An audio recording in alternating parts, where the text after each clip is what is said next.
하나님 말씀 요한복음 20장 1절에서 10절 말씀입니다. 안식 후 첫날 일찍이 아직 어두울 때에 막달라 마리아가 무덤에 와서 돌이 무덤에서 옮겨진 것을 보고 시몬 베드로와 예수께서 사랑하시던 그 다른 제자에게 달려가서 말하되 사람들이 주님을 무덤에서 가져다가 어디 두었는지 우리가 알지 못하겠다 하니 시몬 베드로와 그 다른 제자가 나가서 무덤으로 갈새 둘이 같이 다름질하더니 그 다른 제자가 베드로보다 더 빨리 달려가서 먼저 무덤에 이르러 구부려 세마포 놓인 것을 보았으나 들어가지는 아니하였더니 시몬 베드로는 따라와서 무덤에 들어가 보니 세마포가 놓였고 또 머리를 쌌던 수건은 세마포와 함께 놓이지 않고 딴 곳에 쌌던 대로 놓여 있더라. 그때에야 무덤에 먼저 갔던 그 다른 제자도 들어가 보고 믿더라. 그들은 성경에 그가 죽은 자 가운데서 다시 살아나야 하리라 하신 말씀을 아직 알지 못하더라. 이에 두 제자가 자기들의 집으로 돌아가니라. 아멘. 우리는 보지 않고 믿는 사람들입니다. 보고 믿는 자들은 바로 예수님의 제자들이요, 성경에 기록된 많은 사람들 가운데 직접 주님을 만난 사람들이죠. 보지 않고 믿는 자와 보고 믿는 자 사이에서 누가 더 복되다 그랬습니까? 보지 않고 믿는 자가 더 복되다 하셨습니다. 그럼 보지 않고 믿는다는 건 무엇을 의미할까요? 누군가로부터 들은 이야기에 대해서 무작정 믿는다는 의미일까요? 앞뒤 가리지 않고? 그렇지 않습니다. 이 사도행전을 통해서 보면 누가를 통하여 누가복음을 기록하고 그리고 사도행전을 데오빌로 각하에게 보낼 때 그 모든 일어난 일에 대하여 자세히 미루어 살폈다라고 얘기하죠. 믿음은 반드시 논리적 검증이 수반되어야 하는 겁니다. 그러나 중요한 것은 그 내용 속에서 우리가 무엇을 믿느냐? 하나님의 언약의 성취를 믿는 겁니다. 그저 그냥 이루어진 것이 아니라 구약에 예언된 대로 하나님의 섭리와 뜻하신 바가 이 땅에 예수 그리스도를 통하여 이루어졌음을 믿고 받아들여 그 말씀을 따라 언약에 근거한 신앙으로 서는 것이 보지 않고 믿는 것입니다. 그냥 무작정 믿는 건 맹목적인 것이죠. 세뇌당하는 것이고 이 의미 없는 그러한 사입이나 이단에 빠지는 인생들의 모습이라고 할 수 있는 겁니다.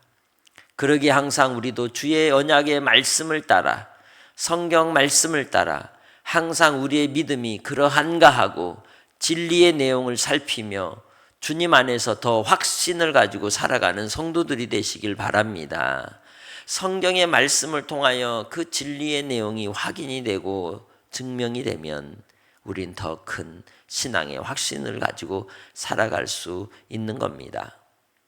본문에 기록된 예수님의 부활의 사건은 이미 하나님께서 예언하신 바대로 예수님의 부활의 그 사건을 통하여 우리에게 부활이 복음임을 알려주시고 그 부활을 믿는 자들에게 예수님께서 나사로를 살리실 때 하신 말씀대로 죽어도 살고 살아서 믿음으로 영원히 죽지 않는 영생 얻는 자가 된다는 것을 꼭 붙드는 성도들이 되시길 바랍니다.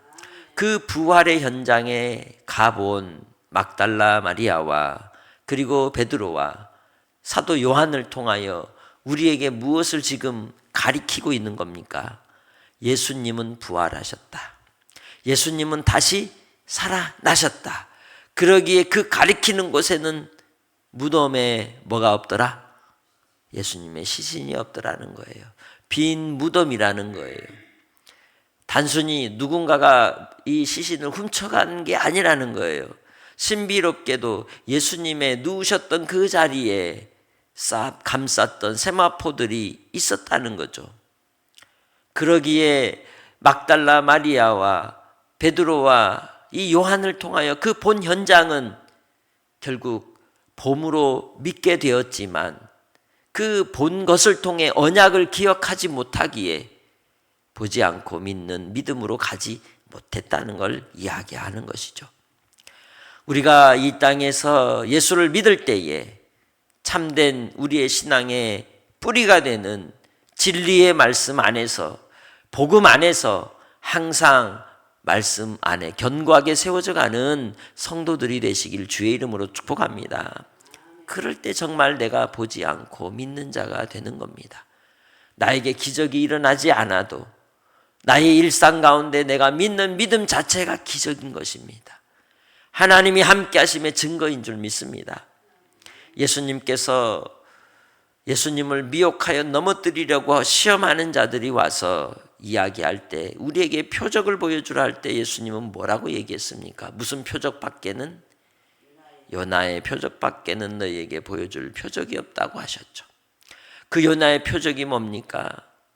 요나가 니느웨 성의 사람들에게 하나님의 심판을 선포할 때 그 말만 듣고 믿어 회개하고 금식함으로 그들이 은총을 입고 하나님의 진노의 심판을 면하였던 것. 또한 요나가 하나님의 뜻을 거스르려 다시스로 향하여 갈 때 큰 파도를 통하여 그가 재물이 되어서 바다에 던져짐을 당하고, 그리고 하나님께서 그로 예비하신 큰 물고기 속에서 며칠을 3일을 있음으로 예수님이 죽으시고 부활하실 것을 예고하고 있는 것입니다. 그러게 요나의 표적밖에는 보일 표적이 없다고 주님이 말씀하신 것이죠. 그러나 아무리 그 말씀을 하셔도 제대로 제자들은 부활을 깨달았나요? 그렇지 못한 겁니다. 부활을 위해서는 반드시 어떤 과정을 통과해야 합니까? 죽음을 통과해야 되고 무덤에 들어가는 것을 통과해야 하는 겁니다. 예수 안에서 우리가 부활의 신앙으로 살아갈 때도 우리도 죽음을 통과해야 하며 이 땅의 고난을 지나갈 때에만, 박해를 지나갈 때에만 참된 부활의 열매를, 그 기쁨을 맛보게 되는 줄 믿습니다. 예수님께서 안식 후 첫날 어두울 때에 막달라 마리아는 주님을 배우러 갔던 거죠. 제자들은 두려워 무서워 떨고 있었지만 이 여인은 예수님을 의식을 따라서 그 다음 이 예식을 하기 위해 갔던 겁니다. 그런데 그 여인이 보았던 것은 뭡니까? 무덤에 돌이 옮겨져 있었던 거죠. 그것을 보고 너무도 놀라 제자들에게 달려갔습니다. 그리고 베드로와 사도 요한이 그의 말을 듣고 주님이 이제 사라졌다는 얘기를 듣고는 달려오죠. 그런데 이 본문에서 왜 자세하게 이렇게 기록하고 있을까요? 베드로와 그 다른 제자가 나가서 무덤으로 가는데 4절에 보면 어떻게 갔다는 거예요? 둘이 같이 다름질을 했다는 거예요. 그런데 그 다른 제자, 곧 사도 요한이 좀 더 젊거든요. 그러니까 베드로보다 더 빨리 달려가는 거예요. 그런데 무덤에 먼저 도착은 했지만 무덤에는 들어가지를 못하는 거예요. 오히려 구부려서 안을 살피는 거죠. 안을 살펴보니 세마포 놓인 것을 보았지만 그 이상은 못 본 거죠. 멀리서 봤으니까. 그때야 막 도착한 베드로가 헐떡거리면서 들어갔다는 거예요. 그리고는 세마포 놓인 곳을 자세히 관찰을 했다는 거죠. 누구보다도 주님을 따르는 수제자로서의 베드로, 그리고 하나님의 예수님의 특별한 사랑을 입은 사도 요한, 그 둘이 그 모습을 보고 깨닫는 것이 무엇이겠습니까? 머리에 쌌던 수건이 세마포와 함께 놓이지 않고 딴 곳에, 예수님의 머리맡 쪽으로 쌓여서 그대로 있었다는 겁니다. 그것을 보고 먼저 갔던 그 다른 제자도 어떻게 해요? 따라서 들어가서 본 겁니다. 여기서 뭐가 나타나요? 그들의 성격이 나타나는 거예요. 그죠? 돌다리도 두들겨 가는 사람이 누구다? 사도 요한이라는 거예요. 사람의 성격, 성품이 그대로 나타나는 것이죠. 그럼 왜 자세히 이렇게 기록했을까요? 진짜다.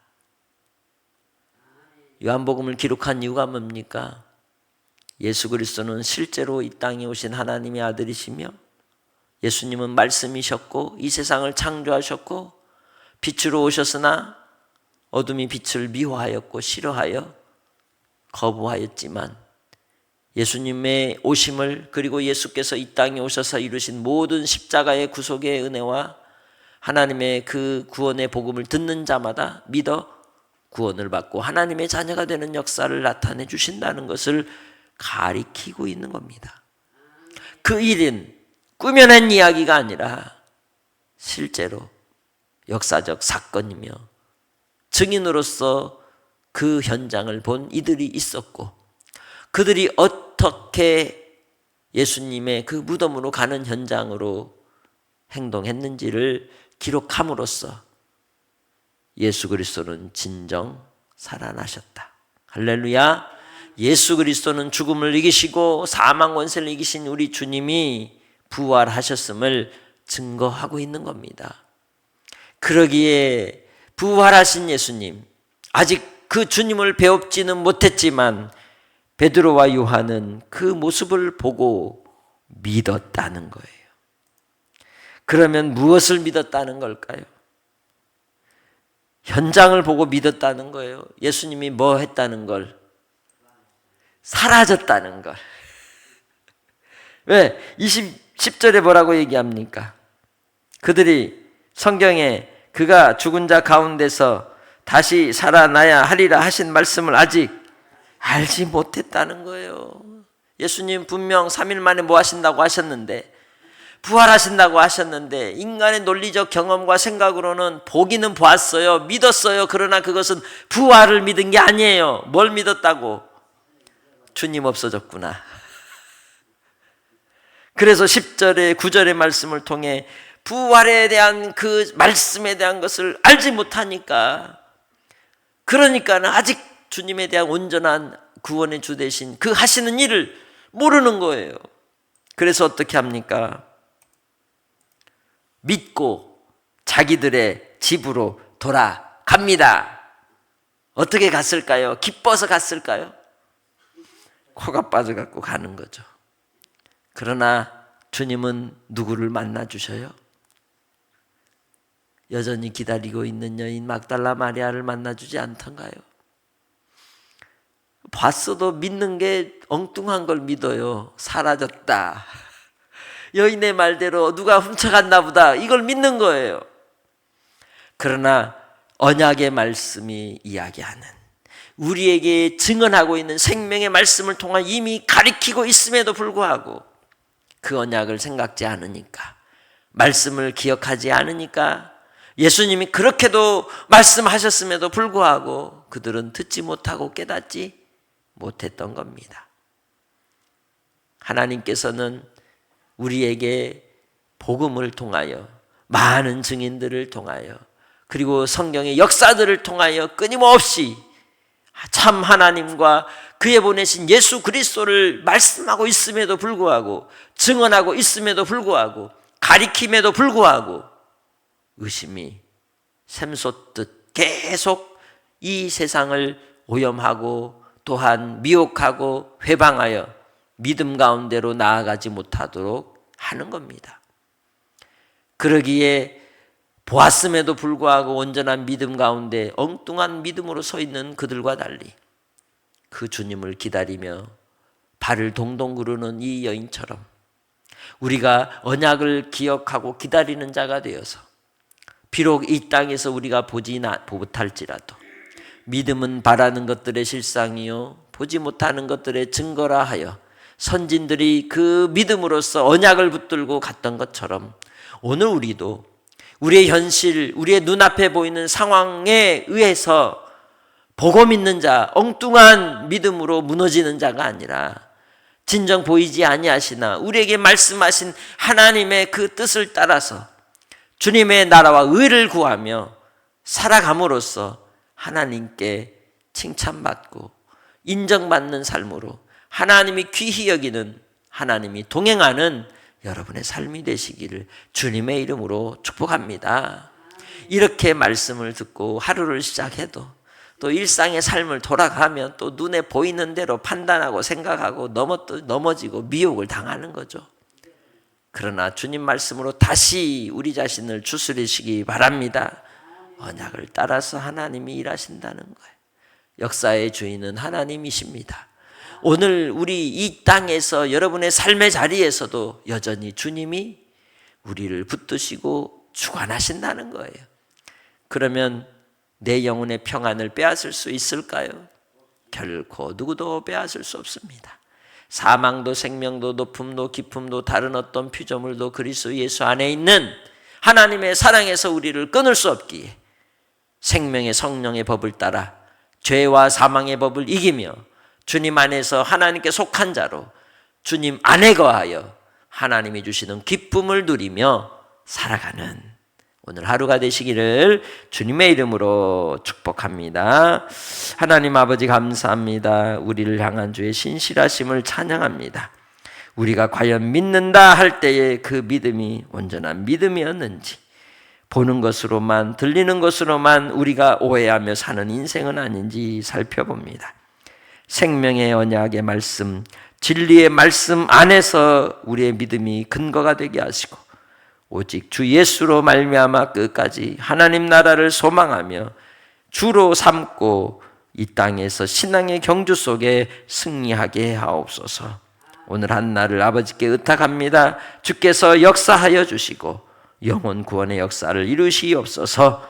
아버지 하나님, 눈에 보이는 대로 살지 않게 하시고 하나님의 나라와 의를 구하며 살아가는 주의 백성들이 되게 하옵소서.